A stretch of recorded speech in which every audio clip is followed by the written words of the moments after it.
mini garden. So, kita niyo doon na part, wala na yung ibang plants ko dyan. Kasi nilagay namin dito yung kapatid ko doon sa kabila para mag-start na kaming gagawa ng vacuum house or vacuum chamber dyan na part. So, para sa mga caladium ko. So, ngayon, update ko kayo ngayon sa aking mga caladium na natira at saka matitibay na mga caladium.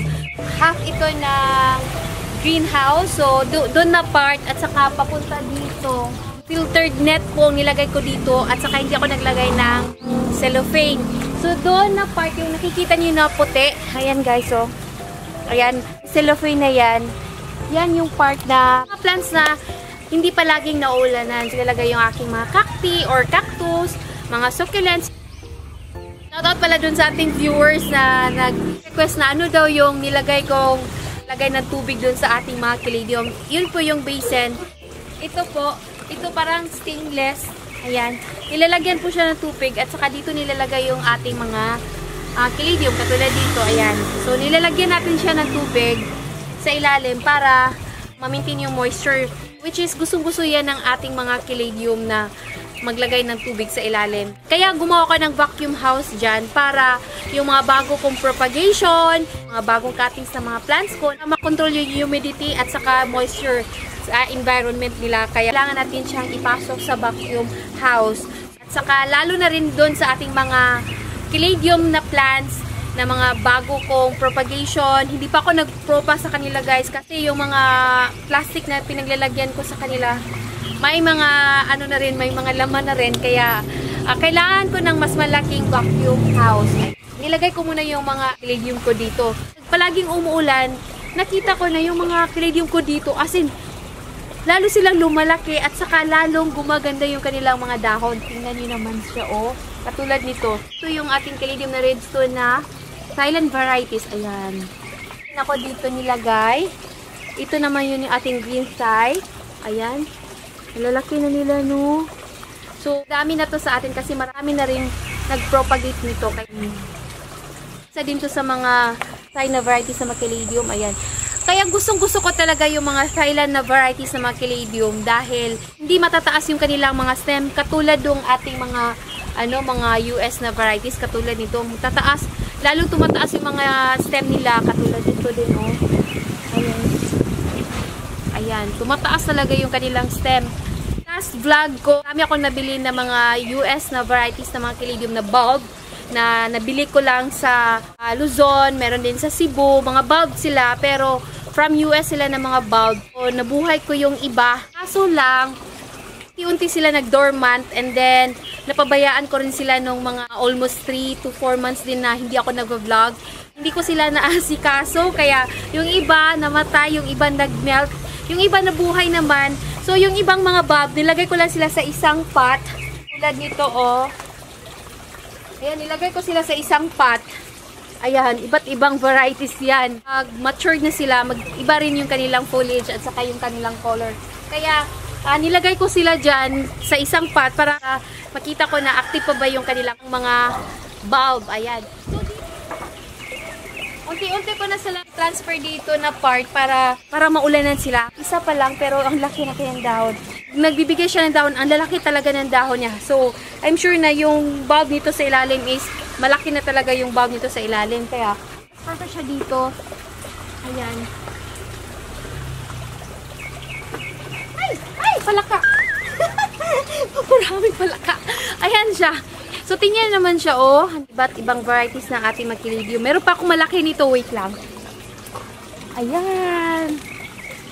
Ayan siya. Ito naman yung aking red lipstick. Ayan siya, oh. Dito, wait lang. Net tayo nilagay dyan para hindi direct yung init at saka yung ulan papunta sa kanila. So, dito ko muna sila nilagay para maulanan sila at saka mainitan din. And then, dito ko yung nilagay yung iba. Ayan, tingnan naman siya, guys. And then, ayan. Diba? Lalaki na nila dyan, oh.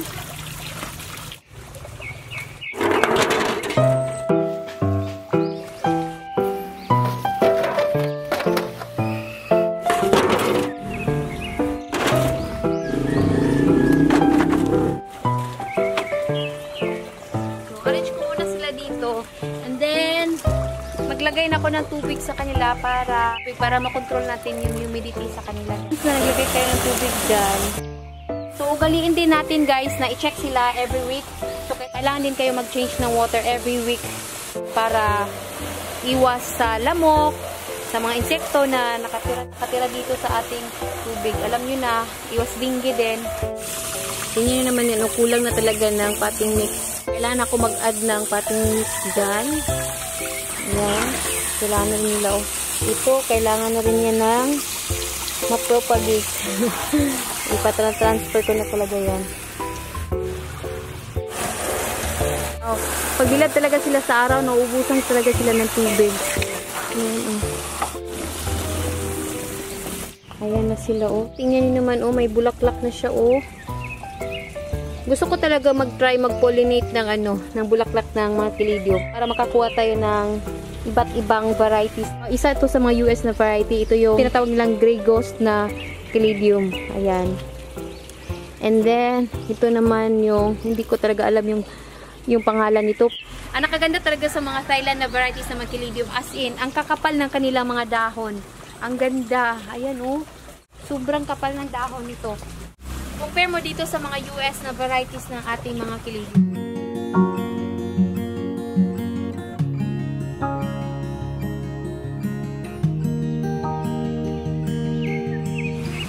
Ayan. Ito naman yung palagi kong na-flex sa inyo. Ayan, laki na siya. Tingin naman siya, guys. Makapal talaga sila. Tapos, ang nakaganda din ng mga Thailand na varieties, sila, compact yung kanilang dahon. Maganda yung form ng kanilang tubo at saka maganda din yung kanilang mga foliage. Kaya, napakaganda.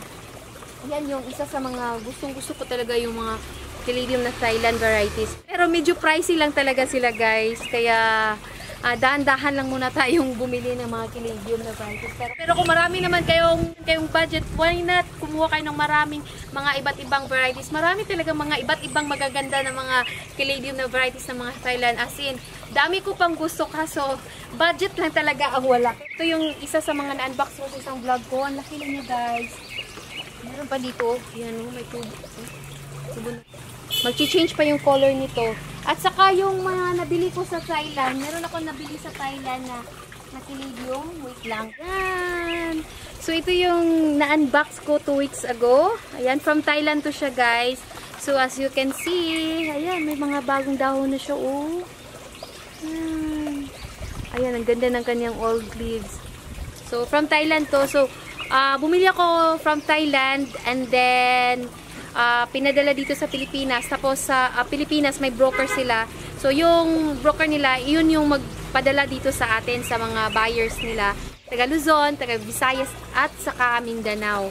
Ilagay ko lang dyan sa ating screen yung pangalan ng seller natin doon sa sa Thailand.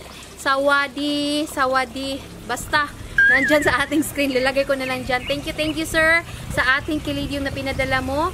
So, mura lang naman yung ibang mga Caladium niya. Meron ding mahal at saka meron ding mas mahal pero mas maganda at saka mas rare yung kaniyang Caladium. So, ang gaganda talaga ng mga iba't ibang varieties ng mga Caladium niya na binibenta. So, depende na yan sa budget ninyo. Siya guys.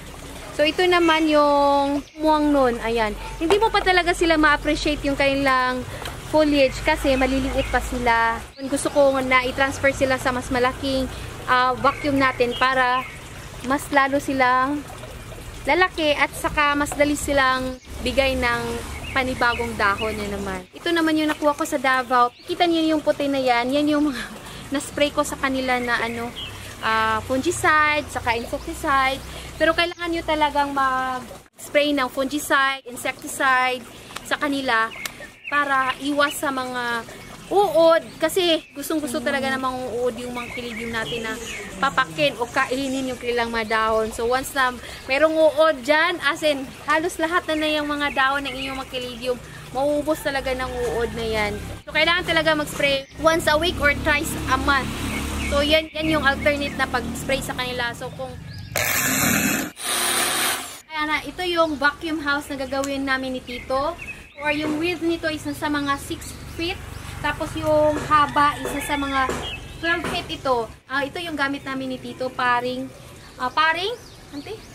Paring. So ito yung gamit namin. So nakaganda dito, compare mo sa kahoy, kasi yung kahoy, binabahayan siya ng anay. So, mabuti yung paring na to kasi hindi talaga siya aanayin. So, matagalan yung gamit natin dito. Kasi last time, yung vacuum house namin, o vacuum chamber namin na ginawa ni Tito is kahoy yung pinaglagyan namin. So, kalaunan, as in, nalata talaga ng anay yung aming vacuum house. So, ngayon, ito na yung aming gamit. Huli, matatapos namin ni Tito to. Ganun siya guys, so hanggang dito, papunta doon. Ayan. Naman guys, yung ating black pearl. Ayan, ang gaganda ng kanyang daon, no? Kakapal nito. Ayan. Ito naman yung ating Caladium na Caroline. Ayan, ang ganda ng kanyang foliage, oh. Ayan. And then, ito naman yung ating Caladium na Celebration. Ang ganda. Ayan naman siya guys, oh. Ang ganda. Magkaiba siya nito, ha. Magkaiba sila. Ito. Ayan, magkaiba sila. Magkaiba yung kanilang dahon. Ayan, oh. At saka ito, magkaiba din. Di ba? Ang ganda ng kanyang dahon. Oh. At saka itong mga red lipstick. Ang ganda nito. Ngayon, unti-unti na silang gumaganda kasi hindi na natin sila napabayaan. So, ayan sila. Ayan.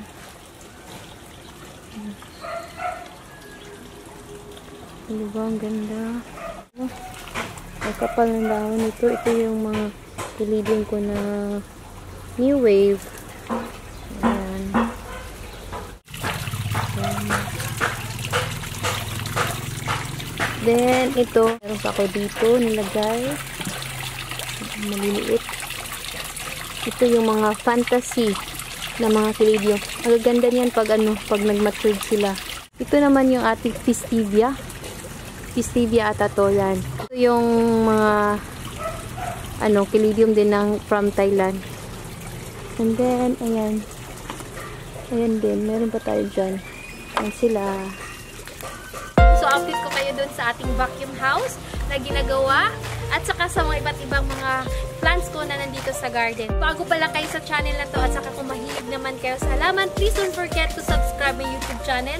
At saka pati-click na rin yung ating bell button para ma-notify kayo pag may mga bago akong videos na ina-upload. At saka kung nasa Facebook account ko kayo, please don't forget to follow and like to my page. Thank you po sa inyo lahat at God bless mo sa inyo lahat. Bye!